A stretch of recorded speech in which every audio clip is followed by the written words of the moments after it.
చూడండి ఇంత కష్టపడి అయితే నేను వస్తే కనీసం నా కోసం ఉందామని కూడా లేకుండా అయితే ఫుల్ కూర్చొని తినేస్తున్నాడు. ఇది మా ఇంట్లో ఎట్టున్నది. అదే నేను అయితే ముందు వస్తే మా ఆయన కోసం కూర్చొని అయితే వెయిట్ చేస్తూ ఉంటాను తినకన్నా.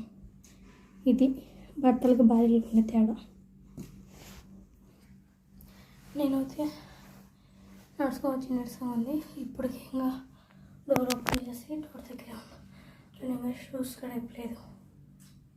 ఇట్లుంటారు ఫ్రెండ్స్. వీడియో నచ్చితే లైక్ చేసి షేర్ చేసి సబ్స్క్రైబ్ చేసుకోండి. Bye bye. అలా వస్తుంది. Bye friends. చూడండి చెప్తామని కూడా పట్టించుకోకుండా ఎట్లా తింటున్నాడు. చూడండి మళ్ళీ కదురుకుంటున్నాడు. ఓకేనా?